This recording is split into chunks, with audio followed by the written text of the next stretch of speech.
کسی ایمان والے کو گوارا ہو نہیں سکتا۔ حدیث پڑھا رہے تھے، ایک دن حدیث آئی، ایک دن کیا آئی بلکہ بار بار حدیث پڑھاتے تھے، یہ حدیث آتی رہتی تھی، من صلی صلاۃ ولم یقرأ فیہا بأم القرآن فہی خداج خداج خداج، کہ جس نے نماز پڑھی اور سورہ فاتحہ نہ پڑھی اس کی نماز ناقص ہے، ناقص ہے، ناقص۔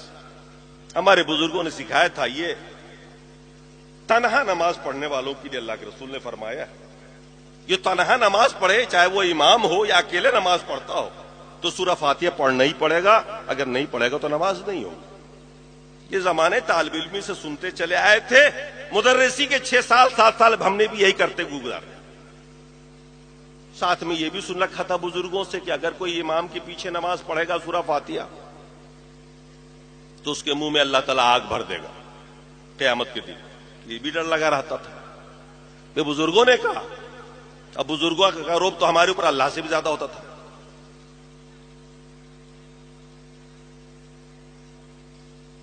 ہم تھے یہاں جس شہر میں، اس شہر میں تو کوئی اہل حدیث نہیں تھا، بغل میں ایک شہر ہے، وہاں کچھ اہل حدیث تھے۔ ان کی عادت ہوتی ہے جہاں بھی رہتے ہیں نا، کچھ نہ کچھ حدیث قرآن چلاتے ہی رہتے ہیں۔ اب وہاں کیا ہوا کہ وہ کہتے پھرتے تھے، ایک ہمارا معتقد تھا، مرید چاہنے والا تھا، اس کے سامنے بول دیا کہ سورہ فاتحہ کے بغیر نماز ہوتی نہیں۔ وہ میری تربیت کیا ہوا تھا، اس نے کہا کہ نہیں، پڑھنا ہی نہیں، ورنہ آگ منہ میں بھر دی جائے گی۔ دونوں میں ہوئی بات، گفتگو ہوئی، ہوتے ہوتے مناظرے کی بات ہو گئی، اور مناظرہ بھی طے ہو گیا۔ مجھے ٹیلی فون کر دیا، حضرت فلاں تاریخ کو اہل حدیث سے مناظرہ۔ کیا ہوا کہ جب ہمارے ساتھیوں نے طے کر لیا تو میں نے کہا چلو ٹھیک ہے، کر لیں گے مناظرہ، کوئی ایسی بات نہیں۔ تاریخ پر پہنچ گئے، علماء اہل حدیث بیٹھے ہوئے تھے۔ میں نے کھڑا کیا مجمع کے سامنے میں کہ اہل حدیث عالم کو، میں نے کہا پڑھیے آپ، قرآن میں اللہ نے فرمایا اذا قرئ القرآن فاستمعوا وانصتوا لعلکم ترحمون۔ انہوں نے پڑھا، میں نے کہا ترجمہ کریے آپ۔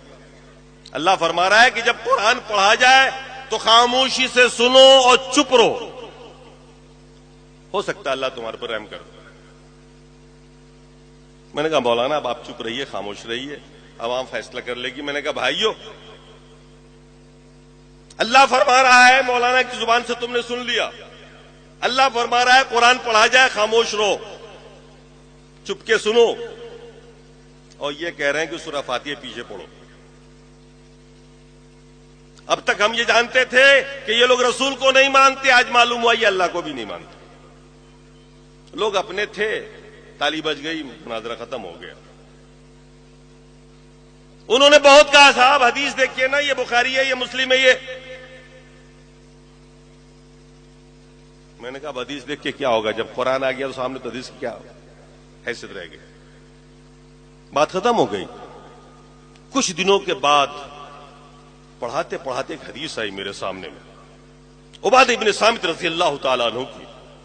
فجر کی نماز اللہ کے رسول پڑھا رہے ہیں، صحابی پیچھے ہیں، عبادہ ابن صامت بھی پیچھے کھڑے ہیں۔ اس دن عبادہ ابن صامت رضی اللہ تعالیٰ عنہ نے اللہ کے رسول کے ساتھ ساتھ سورہ فاتحہ بھی پڑھی اور سورت بھی ملا دی۔ ایکسٹرا سورت جو ہوتی ہے نا سورہ فاتحہ کے علاوہ، وہ بھی پڑھ۔ اللہ کے رسول نے سلام پھیرنے کے بعد پوچھا تم نے سے کس نے قرات کی ابھی میرے پیچھے؟ انہوں نے کہا نا یا رسول اللہ میں نے کی۔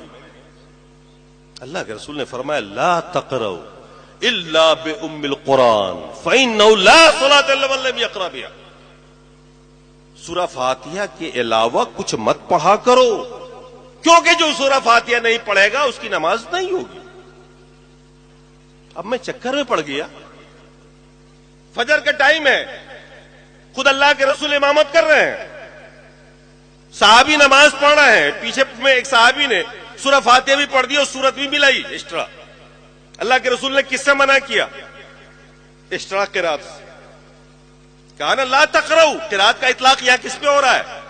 فاتحہ پہ نہیں ہو رہا ہے، بلکہ ایکسٹرا سورت پہ ہو رہا ہے۔ فرمایا اللہ کے رسول لا تقرؤوا الا بأم القرآن فإنه لا صلاة لمن لم يقرأ بها، کیونکہ اس کی نماز نہیں ہوتی جو سورہ فاتحہ نہیں پڑھتا۔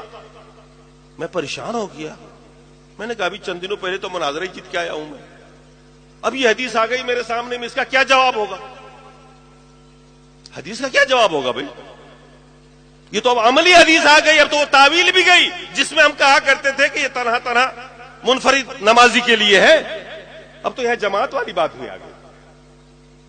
اب میں بے چین ہو گیا، کیونکہ ایک طرف مسئلہ تھا نماز نہ ہونے کا، ایک سنت چھوٹنے کا والا مسئلہ ہوتا، مستحب والا ہوتا تو اس کے تو ہم عادی تھے، لیکن یہاں تو نماز نہ ہونے کا مسئلہ تھا۔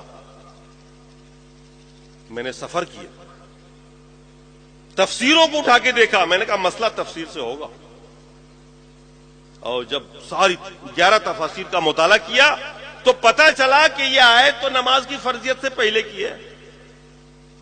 اذا قرئ القرآن فاستمعوا له وانصتوا لعلكم ترحمون، یہ آیت تو اس وقت نازل ہوئی تھی جب نماز فرضی نہیں ہوئی تھی،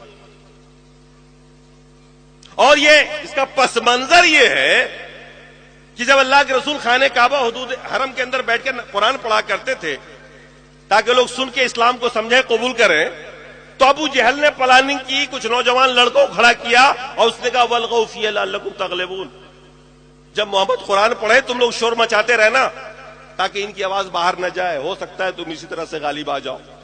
اس کے جواب میں اللہ نے یہ آیت نازل فرمائی کہ اذا قرئ القرآن فاستمعوا له وانصتوا، جب قرآن پڑھا جائے تو خاموشی سے سنو، چپ رہو، ہو سکتا ہے اللہ تمہارے اوپر بھی رحم کر دے، تیرے دل میں بھی ایمان ڈال دے۔ آیت کہاں نازل ہوئی؟ فٹ کسی اور پہ ہوا۔ اب میرے دماغ سے یہ بات آئی سمجھ میں کہ بھئی یہ تو معاملہ ہی کچھ اور ہے، اور واقعی اب تک جو نماز پڑھے اس کا کوئی حل نہیں۔ پھر میں نے لگے ہاتھوں، ہمت میری بھی نہیں کام کرتی تھی کہ بھئی اتنے بڑے مسئلے میں ہم ہاتھ ڈالیں، کیونکہ ہمارے ائمہ سے لے کے بڑے بڑے بزرگ عالم جتنے بھی تھے وہ یہی کہتے آ رہے تھے آگ بھر دی جائے گی منہ میں۔ تو میں نے کچھ علماء کو جمع کیا، ٹاپر علماء کو، ان کے سامنے میں رکھا، میں نے کہا حضرت سب سے پہلے تو یہ حدیث دیکھیے آپ، اور یہ بتائیے کہ حدیث ہے کہ نہیں ہے، اگر ہے تو ضعیف ہے تو وہی بتا دیجیے۔ سب نے دیکھا، سب نے کہا بالکل ٹھیک حدیث ہے، ذوب بھی نہیں اس کے اندر کہیں سے۔ میں نے کہا پھر سورہ فاتحہ کے بغیر نماز نہیں ہوتی، ہمارا آپ کا مسئلہ ہے سورہ فاتحہ پڑھنا ہی نہیں، ہمارے امام کا مسئلہ ہے، کیا کریے گا؟ کہنے لگے دیکھیے یہ بڑے بڑے مسائل ہیں، پہلے تو انہوں نے کوشش کی کہ ہدایہ میں دیے گئے دلائل آزمائے میرے سامنے۔ میں نے کہا 18 سال سے پڑھا رہا ہوں، ہدایہ میرے سے زیادہ آپ نہیں جانتے ہیں۔ ایک ایک دلیل کو میں نے کاٹ دیا، میں نے کہا سیدھی سی بات بتائیے حدیث غلط ہے یا آیت کا مطلب بیان کریے، شاہ نزول میں نے بیان کر دیا، دکھا دیا۔ دنگ رہ گئے، وہ پریشان ہو گئے، ایک تو مفتی تھے ایک شیخ الحدیث تھے، لاسٹ میں مدنی ایک عالم تھے، اس میں کہنے لگے میں تو چپ کے پڑھتا بھی ہوں۔ کسی ایمان والے کو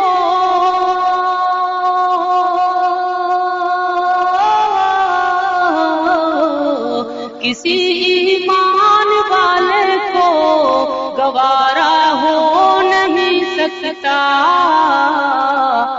جو ہے دشمن محمد کا ہمارا ہو نہیں